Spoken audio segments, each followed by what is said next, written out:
That is the second lesson. In the previous classes we are learn about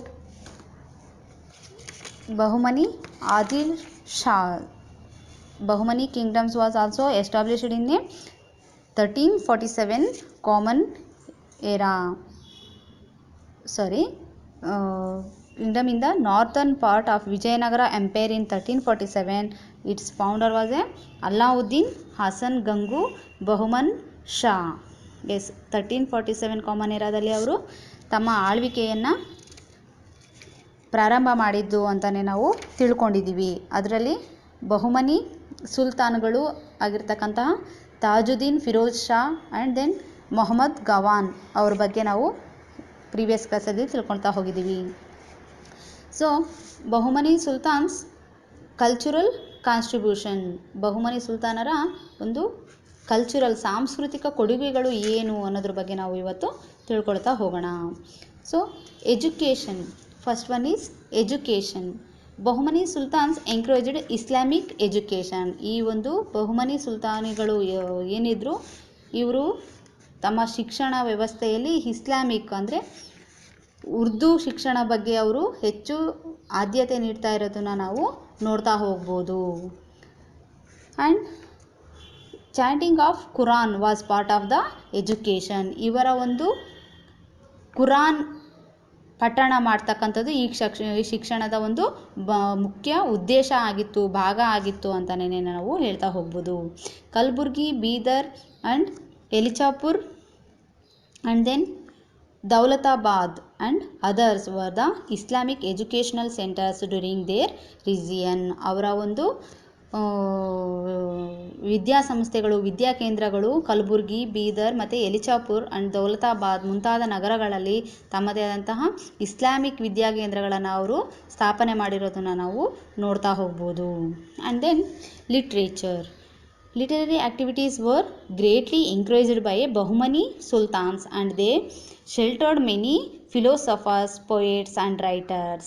ಈ ಒಂದು ಬಹುಮನಿ ಸುಲ್ತಾನರಲ್ಲೂ ಸಮೇತ ಸಾಹಿತ್ಯಕ್ಕೆ ತಮ್ಮದೇ ಆದಂತಹ ಕೊಡುಗೆ ನೀಡಿರೋದನ್ನು ನಾವು ನೋಡ್ತಾ ಹೋಗ್ಬೋದು. ಇವರ ಒಂದು ಆಸ್ಥಾನದಲ್ಲಿ ಕವಿಗಳು, ವಿದ್ವಾಂಸರಿಗೆ ಮತ್ತು ಬರಹಗಾರರಿಗೆ ತಮ್ಮ ರಾಜಾಶ್ರಯದಲ್ಲಿ ಆಶ್ರಯ ನೀಡಿದ್ರು ಅನ್ನೋದನ್ನು ನಮಗೆ ತಿಳ್ಕೊಳ್ತಾ ಹೋಗ್ಬೋದು.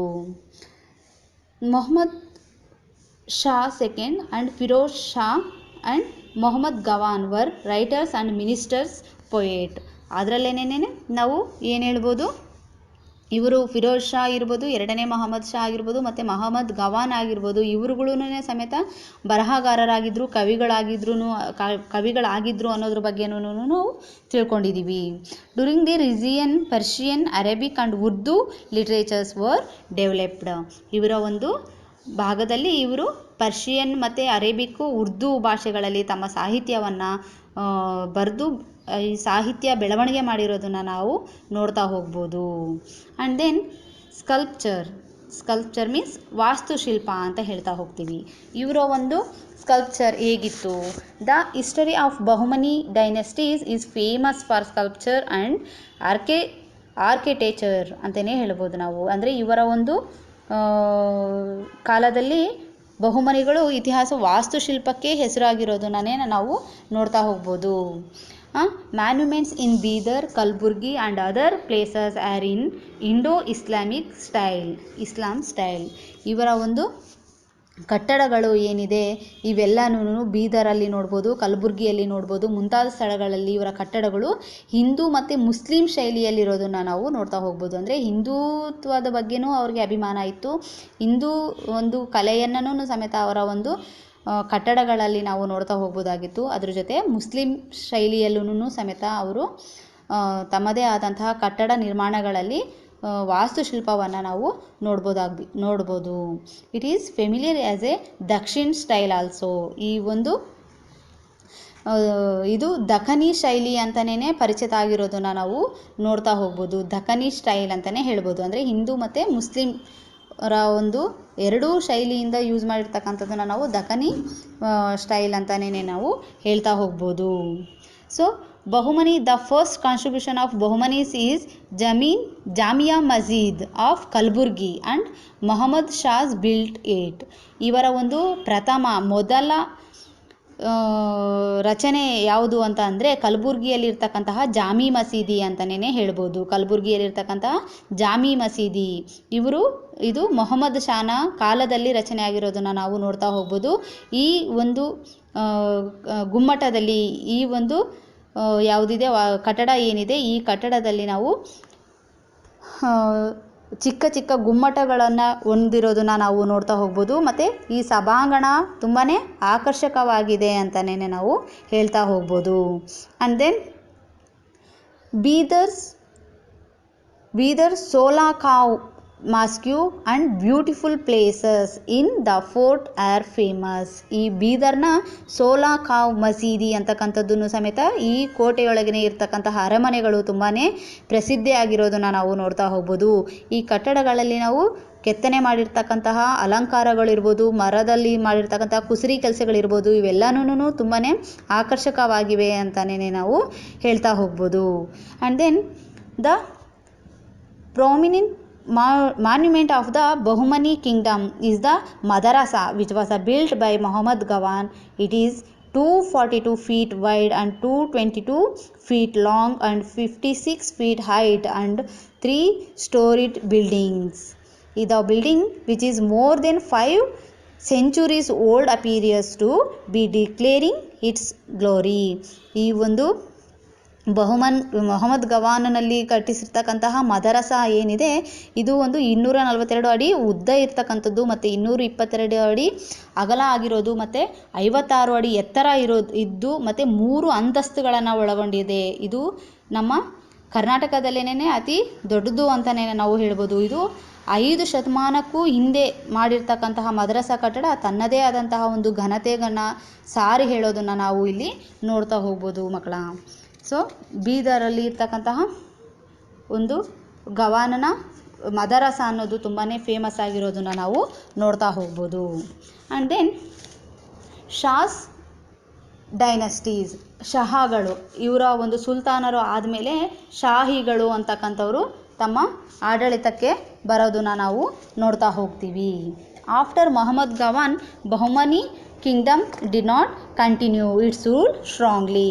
ಮೊಹಮ್ಮದ್ ಗವಾನನ ನಂತರ ಬಹುಮನಿ ಸುಲ್ತಾನರ ಒಂದು ಆಳ್ವಿಕೆ ಇಲ್ಲಿ ಕೊನೆಗೊಳ್ಳೋದನ್ನು ನಾವು ನೋಡ್ತಾ ಹೋಗ್ಬೋದು. The sultans who came to power after Mohammad third were incompetent to rule. ಗವಾನನ ನಂತರ ಬಂದಂತಹ ಮೂರನೇ ಮೊಹಮ್ಮದ್ ಅಂತಕ್ಕಂಥವನು ಇವನು ತನ್ನ ಆಳ್ವಿಕೆ ನಡೆಸೋದ್ರಲ್ಲಿ ವೀಕ್ ಆಗಿರೋದ್ರಿಂದ ಈ ಒಂದು ಬಹುಮನಿ ಸುಲ್ತಾನನ ಆಡಳಿತ ಕೊನೆಗೊಳ್ತಾ ಹೋಗುತ್ತೆ. And then the last king was sultan Kalimullah Shah. After his death Bahmani kingdom was broken into 5 states of Shahi. ಈ ಒಂದು ಬಹುಮನಿ ಸುಲ್ತಾನರಲ್ಲಿ ಕೊನೆಯ ರಾಜ ಆಗಿರ್ತಕ್ಕಂತಹ ಖಾಲಿಮುಲ್ಲಾ ಅಂತಕ್ಕಂಥವನು ಸತ್ತು ಹೋದ್ಮೇಲೆ ಈ ರಾಜ್ಯ ಏನಾಗುತ್ತೆ 5 ಶಾಹಿ ರಾಜ್ಯಗಳಾಗಿ ಒಡೆದು ಹೋಗೋದನ್ನು ನಾವು ನೋಡ್ತಾ ಹೋಗ್ಬೋದು. ಈ ಒಂದು ಬಹುಮನಿ ಸುಲ್ತಾನರ ವಂಶ ಕೊನೆಗೆ ಖಾಲಿಮುಲ್ಲಾ ಅಂತಕ್ಕಂತಹ ರಾಜನಿಂದ ಕೊನೆಗೊಂಡು ಆ ಬಹುಮನಿ ರಾಜ್ಯ 5 ಶಾಹಿ ರಾಜ್ಯಗಳಾಗಿ ಮತ್ತೆ ಹೊಸದಾಗಿ ಹುಟ್ಕೊಳ್ಳೋದನ್ನು ನಾವು ನೋಡ್ತಾ ಹೋಗ್ಬೋದು. ಅವು ಯಾವ್ಯಾವಪ್ಪ ಅಂದರೆ 5 ಶಾಹಿ ಸ್ಟೇಟ್ಸ್ ಯಾವುದು ಅಂತ ಅಂದರೆ Adil Shahs of Vijayapur and Bidar Barid Shahs of Bidar and Qutub Shahs of Golconda and Nizam Shahs of Ahmednagar and Imad Shah of Berar. ಈ ಒಂದು ರಾಜ್ಯಗಳಲ್ಲಿ ಈ ಒಂದು 5 ಮನೆತನಗಳು ಮತ್ತೆ ಹೊಸದಾಗಿ ಹುಟ್ಕೊಳ್ಳೋದನ್ನು ನಾವು ನೋಡ್ತಾ ಹೋಗ್ಬೋದು. So we are learn the first Shahi Vijayapura, Adil Shahs of Vijayapur. Adil Shahi ಮೊದಲನೇ ಮನೆತನ ಆಗಿರ್ತಕ್ಕಂತಹ ವಿಜಯಪುರ ಅಂದರೆ ಇದನ್ನು ನಾವು ಬಿಜಾಪುರ ಅಂಥೇಳಿ ಇವಾಗ ಕನ್ಸಿಡರ್ ಮಾಡ್ತೀವಿ ಅಲ್ವಾ. ಬಿಜಾಪುರ ಅಂತ ಇದ್ದದ್ದನ್ನು ಇವಾಗ ನಾವು ವಿಜಯಪುರ ಅಂಥೇಳಿ ಕನ್ಸಿಡರ್ ಮಾಡೋದನ್ನು ನಾವು ನೋಡ್ತಾ ಹೋಗ್ತೀವಿ. ಈ ವಿಜಯಪುರದಲ್ಲಿ ಹೊಸದಾಗಿ ಹುಟ್ಕೊಂಡಂತಹ ಶಾಹಿ ಮನೆತನ ಯಾವುದು? ಆದಿಲ್ ಶಾಹಿ ಮನೆತನ ವಿಜಯಪುರದಲ್ಲಿ. So the first Yusuf Adil Shah was the founder of Adil Shah's dynasty of Vijayapura. ಈ ವಿಜಯಪುರದಲ್ಲಿ ಮೊದಲಿಗೆ ಅಡಿಪಾಯವನ್ನು ಹಾಕಿದಂತಹ ರಾಜ ಯಾರು ಅಂದರೆ ಯೂಸುಫ್ ಆದಿಲ್ ಶಾ ಅಂತಕ್ಕಂಥವನು. He was a good administrator and tolerant towards other religions. After him Ibrahim Adil Shah second came to power. ಇವನು ಫಸ್ಟ್ಗೆ ಅಡಿಪಾಯ ಹಾಕಿರ್ತಾನೆ ಯೂಸುಫ್ ಆದಿಲ್ ಶಾ. ಅವನ ನಂತರ Ibrahim Adil Shah second came to power. ಇವನು ಒಂದು ಆಡಳಿತಕ್ಕೆ ಬರೋದನ್ನು ನಾವು ನೋಡ್ತಾ ಹೋಗ್ಬೋದು. ಈ ಒಂದು ಮನೆತನದಲ್ಲಿ ಇಬ್ರಾಹಿಂ ಆದಿಲ್ ಶಾ ಸೆಕೆಂಡ್ ಇವನ ಒಂದು ಆಳ್ವಿಕೆಯೇ ಮಹತ್ವ ಆಗಿರೋದನ್ನು ನಾವು ನೋಡ್ತಾ ಹೋಗ್ಬೋದು. Ibrahim Adil Shah the second was the great king among other ಸುಲ್ತಾನ್ಸ್. ಇವರ ಒಂದು ಎರಡನೇ ಇಬ್ರಾಹಿಂ ವಿಜಯಪುರ ಸುಲ್ತಾನರಲ್ಲೇ ತುಂಬಾ ಶ್ರೇಷ್ಠ ಆಗಿದ್ದವನು ಅಂತಲೇ ನಾವು ಹೇಳ್ತಾ ಹೋಗ್ಬೋದು. Kingdom was expanded and became rich during is period. ಇವನ ಒಂದು ಕಾಲದಲ್ಲಿ ರಾಜ್ಯವನ್ನು ವಿಸ್ತರಣೆ ಮಾಡಿಬಿಟ್ಟು ತನ್ನ ಅದು ಯಾವುದಿರ್ಬೋದು ಇವನ ಒಂದು ಕೋಟೆ ಕೊಪ್ಪಳಗಳೆಲ್ಲನೂ ಸಮೇತ ಸಮೃದ್ಧಿಯನ್ನಾಗಿ ಮಾಡೋದನ್ನು ನಾವು ನೋಡ್ತಾ ಹೋಗ್ಬೋದು. And so he had a title called Jagadguru Badshah. ಅದಕ್ಕೋಸ್ಕರ ಇವನಿಗೇನೆ ನಾವು ಏನಂತ ಹೆಸರಿಟ್ಟಿದ್ರು, ಜಗದ್ಗುರು ಬಾದಶಾ ಅಂತಕ್ಕಂಥ ಹೆಸರನ್ನ ಇವನು ಪಡ್ಕೊಳ್ಳೋದನ್ನು ನಾವು ನೋಡ್ತಾ ಹೋಗ್ಬೋದು. And then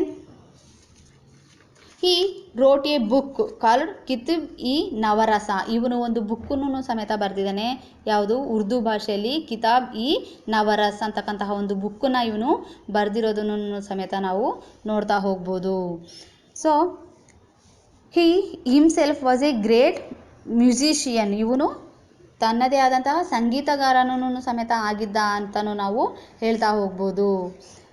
so Ibrahim Rauza which is the famous for its architecture was built by him.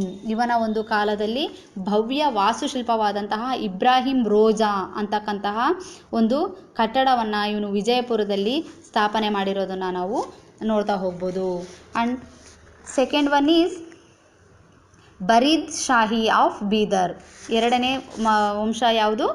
Barid Shahi ಇನ್ ಬೀದರ್.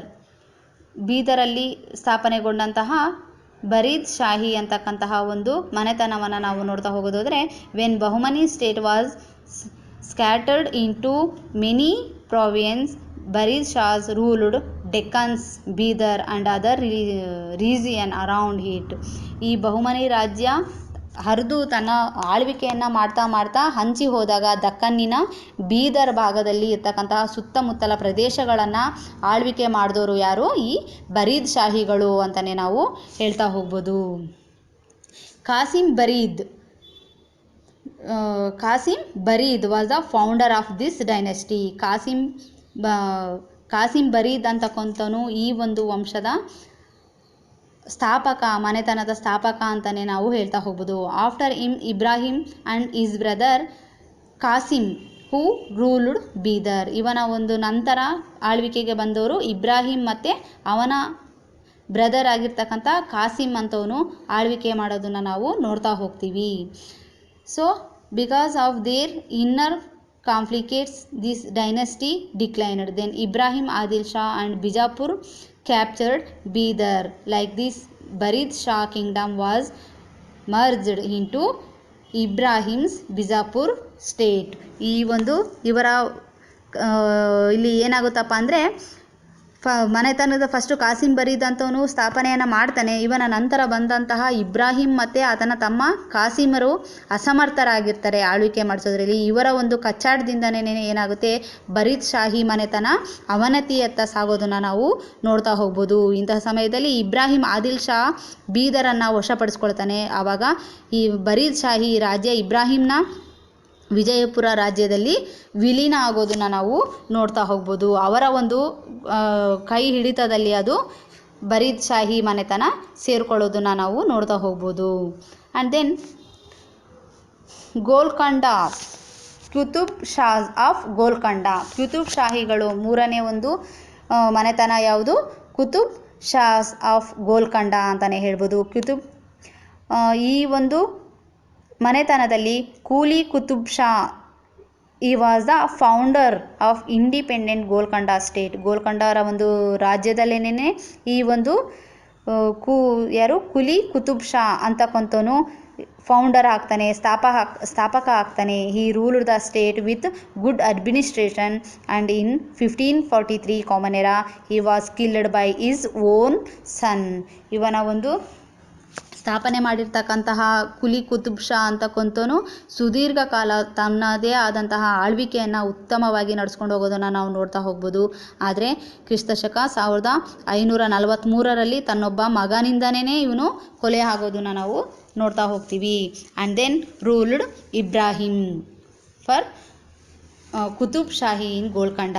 ಹಾಗೆಯೇ ಇಬ್ರಾಹಿಂ ಅಂತಕ್ಕಂಥವನು ಏನು ಮಾಡ್ತಾನೆ, ಕುತುಬ್ ಶಾಹಿ ಗೋಲ್ಕೊಂಡದಲ್ಲಿರ್ತಕ್ಕಂತಹ ಕುತುಬ್ ಶಾಹಿ ಮನೆತನವನ್ನು ಆಳ್ವಿಕೆ ಮಾಡೋದನ್ನು ನಾವು ಇಲ್ಲಿ ನೋಡ್ತಾ ಹೋಗ್ಬೋದು. He had compassion for Hindu religion and there were many Hindu officers in his administration. ಇವನ ಒಂದು ಕಾಲದಲ್ಲಿ ಹಿಂದೂ ಧರ್ಮದ ಬಗ್ಗೆ ಅತ್ಯಂತ ಅವನು ಸಹಾನುಭೂತಿಯುಳ್ಳವನಾಗಿರ್ತಾನೆ. ಈತನ ಆಸ್ಥಾನದಲ್ಲಿ ಹಿಂದೂಗಳೇ ಅತಿ ಹೆಚ್ಚಾಗಿ ಆಡಳಿತಾಧಿಕಾರಿಗಳಾಗಿರೋದನ್ನು ಸಮೇತ ನಾವು ನೋಡ್ತಾ ಹೋಗ್ಬೋದು. So during is ruling he made Golconda A beautiful city. ಇವನ ಒಂದು ಕಾಲದಲ್ಲಿ ಗೋಲ್ಕೊಂಡವನ್ನು ಒಂದು ಸುಂದರ ನಗರವನ್ನವಾಗಿ ನಿರ್ಮಾಣ ಮಾಡೋದನ್ನು ನಾವು ನೋಡ್ತಾ ಹೋಗ್ಬೋದು.